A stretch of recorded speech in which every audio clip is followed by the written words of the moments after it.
In this video, I'm gonna show you how to replace a door skin on this aluminum Super Duty.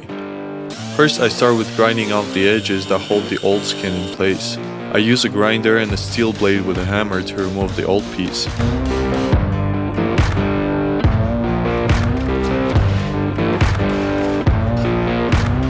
I got the edges ready and it is time for the next door.